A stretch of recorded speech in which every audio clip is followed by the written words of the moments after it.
Assalamualaikum warahmatullahi wabarakatuh.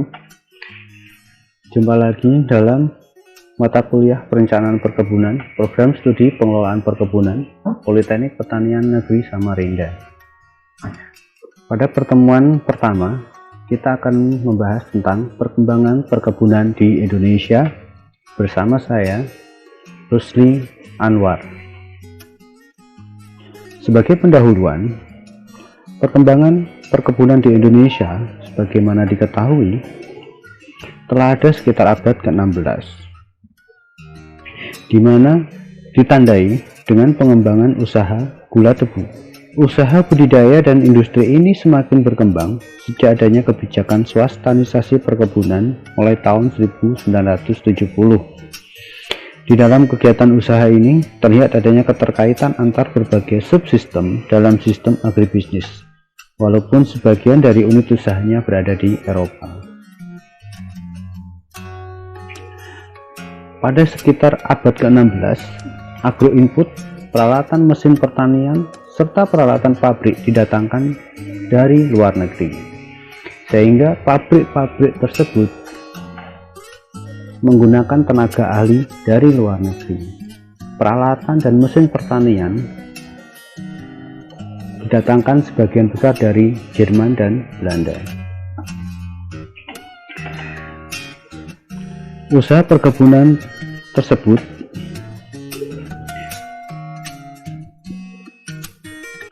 pengusaha agribisnis perkebunan asing tersebut hanya memproduksi komoditas setengah jadi untuk kemudian dirafinasi di pabrik gula negara asal pengusaha yang kemudian dipasarkan di Eropa. Industri hilir atau produk jadi dilakukan di Eropa dan Jepang. Setelah kemerdekaan, usaha perkebunan rakyat berkembang pesat dengan ciri antara lain lahan yang relatif sempit, modal yang terbatas, tenaga kerja dari keluarga sendiri, tanaman non-kolonial, penerapan teknologi sederhana, serta akses pasar yang terbatas.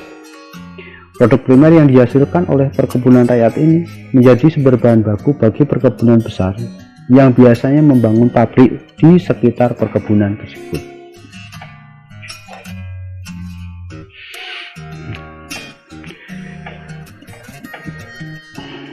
Perkebunan besar dan eksportir memasarkan komoditas dalam bentuk bahan mentah atau bahan setengah jadi.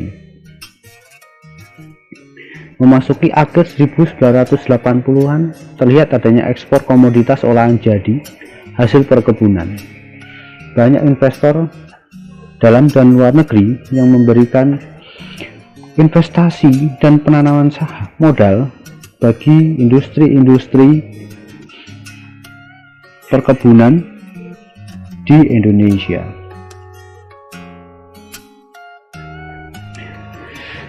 Lanjut bab kedua, kinerja usaha perkebunan.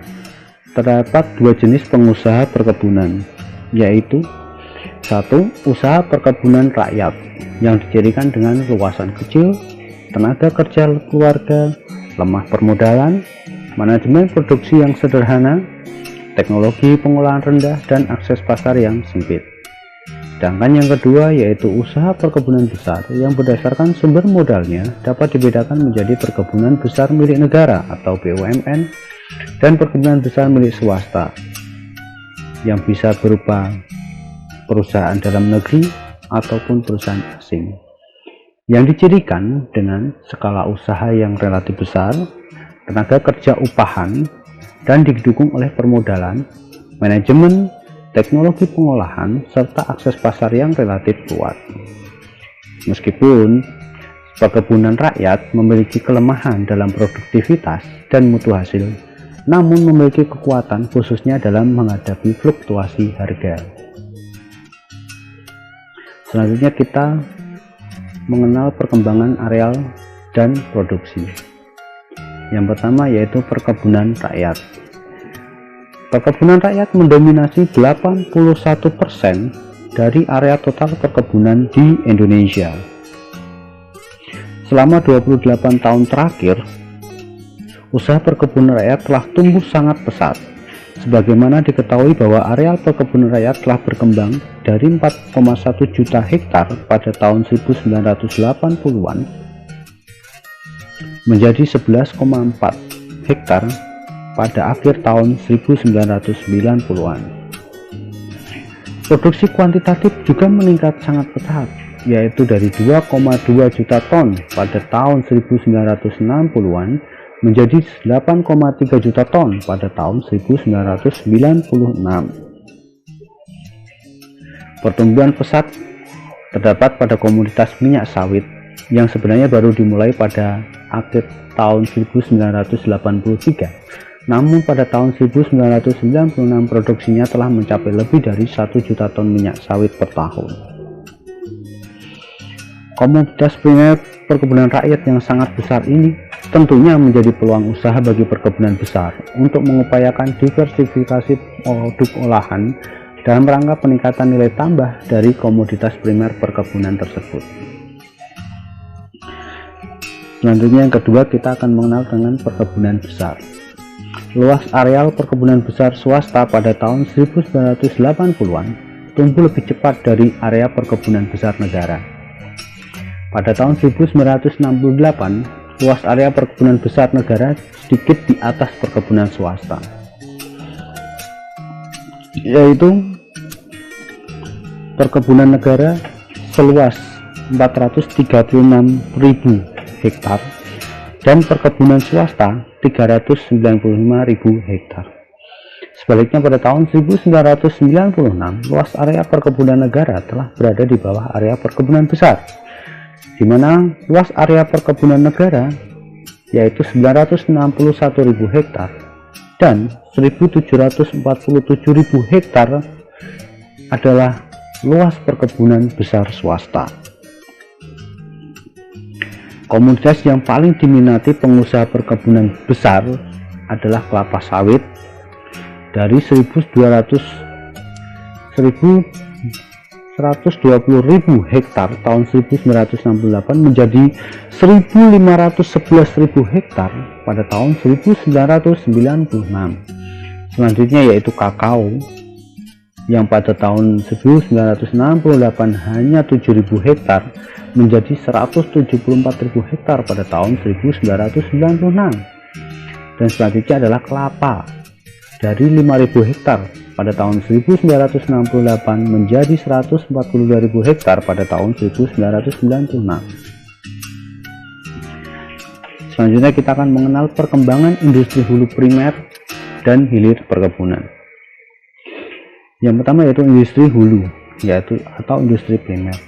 Produk atau komoditas primer perkebunan tersebut dihasilkan dari unit-unit pengolahan sederhana oleh rakyat dan pabrik-pabrik pengolahan milik perusahaan besar yang biasanya BUMN dan swasta. Sedangkan industri hilir, pengembangan agroindustri di dalam negeri, peningkatan jumlah penduduk dan daya beli masyarakat, peningkatan penggunaan komoditas primer perkebunan untuk memenuhi kebutuhan bahan baku industri di dalam negeri maupun untuk konsumsi langsung rumah tangga.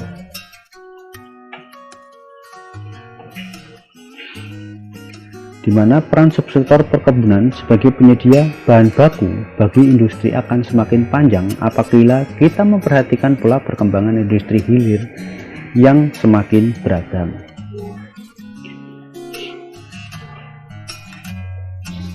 Kalau kita lihat pada modul, di situ bisa dilihat pada tabel 1, di mana pada jenis dan nilai output produksi, pengolahan dan pemanfaatan produk primer pertanian. Ada beberapa contoh hasil dari industri hilir, yaitu industri ban, industri barang-barang karet, industri sepatu olahraga, industri barang-barang karet untuk rumah tangga, industri minyak goreng kelapa, industri minyak goreng kelapa sawit, industri sabun dan pembersih, industri gula pasir, industri bubuk coklat, industri makanan dari coklat, industri pengolahan kopi, industri pengolahan teh, industri minuman ringan, industri rokok kretek, industri bumbu masak, industri jamu, dan masih banyak lagi potensi pengembangan dari industri hilir produk hasil perkebunan. Selanjutnya kita akan melihat perkembangan ekspor dan impor Yang pertama itu ekspor komoditas primer dan manufaktur perkebunan. Ekspor komoditas perkebunan hingga saat ini sebagian masih dilakukan dalam bentuk bahan mentah atau bahan setengah jadi. Seperti komoditas karet diekspor dalam bentuk karet mentah, seed atau latex pekat, komoditas kelapa sawit dalam bentuk CPO, bungkil sawit, PKO.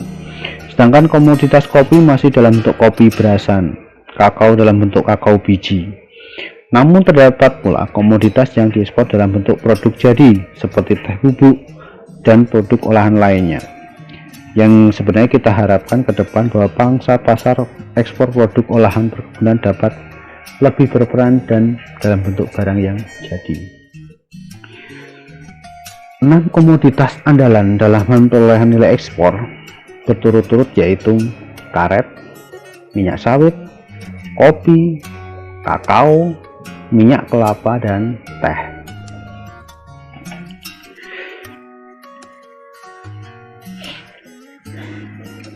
Selanjutnya perkembangan impor komoditas primer perkebunan.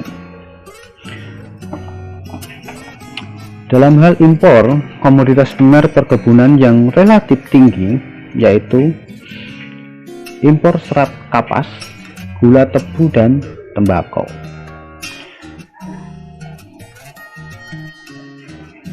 Sebenarnya upaya pemantapan program intensifikasi kapas sudah dimulai pada tahun 1990-an. Program swasembada gula juga sudah dimulai untuk meningkatkan efisiensi pabrik gula di Jawa dan pembangunan pabrik gula baru di luar Jawa, khususnya di Sumatera.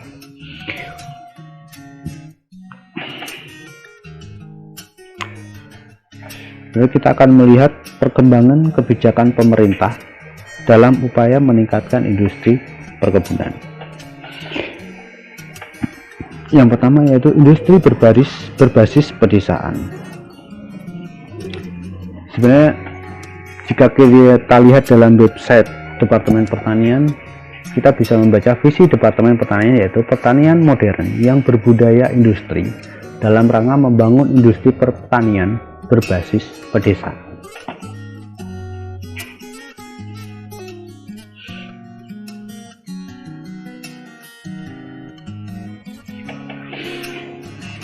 Di mana visi Departemen Pertanian antara lain untuk 1. Mendorong pengembangan agribisnis yang mencakup subsistem pengadaan dan penyaluran sarana produksi, teknologi dan pengembangan sumber daya manusia, subsistem budidaya atau usaha tani, subsistem pengolahan hasil pertanian atau agroindustri, serta subsistem pemasaran hasil pertanian. Yang kedua, mendorong pemanfaatan sumber daya pertanian secara optimal. Dan yang ketiga, mendorong pengembangan ekonomi pedesaan. Dan yang terakhir, mendorong pembangunan yang berkelanjutan.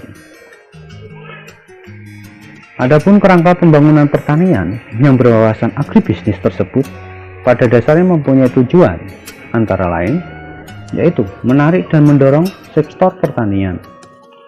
Yang kedua, menciptakan struktur ekonomi yang tangguh, efisien, dan fleksibel, menciptakan nilai tambah, meningkatkan penerimaan devisa, dan menciptakan lapangan kerja, serta meningkatkan pendapatan para petani.